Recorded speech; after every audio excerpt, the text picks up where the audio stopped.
بیٹھے ہوئے صدر آل پاکستان انجمن تاجران اجمل بلوچ صاحب اور KPK کے صدر ملک مہر الہی صاحب، نزاکت شاہ صاحب اور جنرل سیکرٹری احمد فراز صاحب اور نوشہرہ کے ضلعی صدر اکرم شاہ جی اور غضنفر صاحب اور میرے تمام ضلعوں سے آئے ہوئے معزز ڈیلر حضرات، السلام علیکم۔ باتیں تو بہت سی ہو گئی ہیں اور کافی چیزیں ہم نے اپنے دوستوں کو پہنچا چکے ہیں۔ آج باتیں کافی تھی لیکن ابھی مجھے ٹائم کی وجہ سے یہ مختلف چیزیں تو ختم کرنی پڑے گی اور چند ایک چیزوں پہ بات کروں گا۔ ہمارا جو آج ایجنڈا ہے ہم اس کی طرف آئیں گے اور باتوں کو چھوڑ دیں گے۔ سب سے پہلے میں اپنی تاجر دوست اسکیم جو حکومت نے لانچ کی 1 مہینہ یا 1.5 مہینہ ہو گیا ہے، اس پہ ہم زوم میٹنگ میں بھی بیٹھے، اجمل بلوچ صاحب اسلام آباد میں، ہم پشاور میں، پھر اس کے بعد ہماری کوئی بات نہ بنی تو ہم اسلام آباد بھی گئے، چیئرمین FBR کے ساتھ بیٹھے۔ یہ حالانکہ تھوڑا سا ہٹ کے ہمارے بیانیے سے، لیکن ایک تفصیل آپ کو بتانا چاہتا ہوں کہ آپ کی سمجھ میں آئے۔ تاجر دوست اسکیم پہ کافی باتیں ہماری ہوئی اور حکومت سے ہماری مخالفت ہوئی، جھگڑا بھی ہو گیا۔ اجمل بلوچ صاحب نے وہاں پہ ریٹن دے دیا کہ بھئی ہم تاجر دوست اسکیم نہیں مانتے۔ پشاور میں پھر ہم نے دوسری زوم میٹنگ کی آل پاکستان میں، اس میں بھی ہماری تو میں ہو گئی۔ کراچی نے کہا کہ ہم مانتے ہیں لیکن چند شکیں اس میں تبدیل کریں۔ ملک مہر الہی صاحب نے وہاں بھی کہا کہ بھئی کراچی والوں آپ مانو، ہم اس کو ریجیکٹ کرتے ہیں اور نہیں مانتے۔ بیسک تاجر دوست اسکیم جو تھی وہ 100 روپے پر منتھ تھی، 1 مہینے کا 100 روپیہ تھا۔ آج اس کے اثرات نکل رہے ہیں۔ ویلیویشن پہ جو ٹیکس دیا جا رہا ہے پشاور میں 40,000 روپے سے 60,000 روپے دکان پہ ٹیکس پر منتھ ہو گیا، ہر مہینے۔ وہ 100 روپے کی اسکیم جو تھی تو آج 40,000 روپے 1 مہینے کا ہم سے لیا جا رہا ہے۔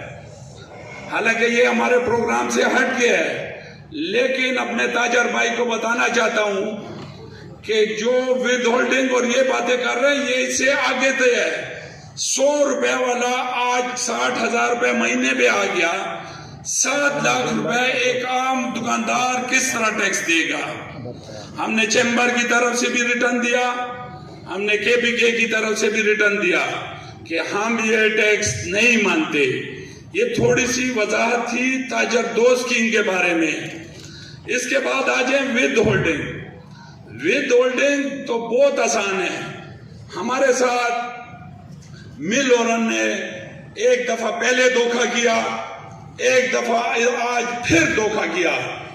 انہوں نے بے ایمانی کی، ہمارے تاجروں کو راستے بیچ چوراہے میں چھوڑ کے ہم سے بھاگ گئے اور ہمارے تاجر برادری کو اسی جگہ پہ چھوڑ کے اللہ کے آسرے پہ خود نکل گئے۔ پرسوں میں نے منسٹر صاحب کا ایک بیان سنا، اس نے کہا کہ ہم نے مل اونر کو نہیں چھوڑا، انہوں نے مل والوں سے بھی دھوکہ کیا۔ جو باتیں انہوں نے کی وہ مانی نہیں، بے ایمانی کی۔ جب گورنمنٹ کی ایک شک لگتی ہے اس کے پیچھے 100 شکیں اور ہوتی ہیں، تو ہمیں کسی نہ کسی طریقے سے پھنسانے کی کوشش کی جا رہی ہے۔ یہ صرف ایک نام ہوتا ہے کہ ود ہولڈنگ کی جو بعد میں خصوصیات نکلیں گی تو ہم لوگ اس کو برداشت نہیں کر سکیں گے۔ ہمارے آل پاکستان چینی پہ جب ٹیکس لگا 2 سال ہو گئے ہیں، کہ ہم KPK کی طرف سے لڑ رہے ہیں اس میں. پھر اس کے بعد جیبے لگا، آج تک ہم اس کو بھی اس سے جان نہیں چھڑا سکے. آج انہوں نے آٹے کو اس زمرے میں لے آئے اور وہی فارمولا ہم پہ لگایا. میں نے اپنے دوستوں کو کہا کہ 415 آئٹم ہیں، ہو سکتا ہے کم و بیش ہوں. اس کے بعد ان لوگوں کا بھی نمبر ہے. آج تیسرے نمبر پہ ہم آ گئے.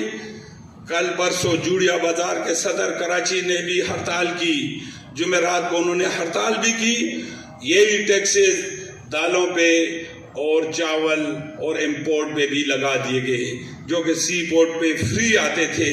آج وہ آئٹم بھی اسی زمرے میں آ گئے. دوسری بات یہ ہے کہ آٹا جو ہے یہ سبسڈائز آئٹم ہے. اس میں گورنمنٹ آپ کو ریلیف دیتی ہے، پبلک کو ریلیف دیتی ہے. یہ واحد گورنمنٹ ہے جو کہ IMF کی غلام ہے، اور اس غلامی کا جو بوجھ ہے وہ ہم پہ ڈال رہے ہیں. جو عیاشیاں آپ نے کی ہیں ہم نے نہیں کی. 75 سال سے یہ عوام اپنی جیبیں کاٹ کے آپ کو کھلاتی رہی ہے. آج آپ نے وہ سارا بوجھ لا کے پھر سے ایک دفعہ عوام پہ ڈال دیا.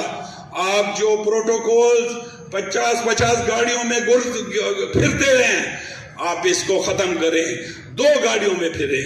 جب آپ گھر سے نکلتے ہیں 1,500 نفری کی جو ہے تو آپ وہ سیکورٹی لگاتے ہیں کہ جی ہم نے فلاں جگہ جانا ہے.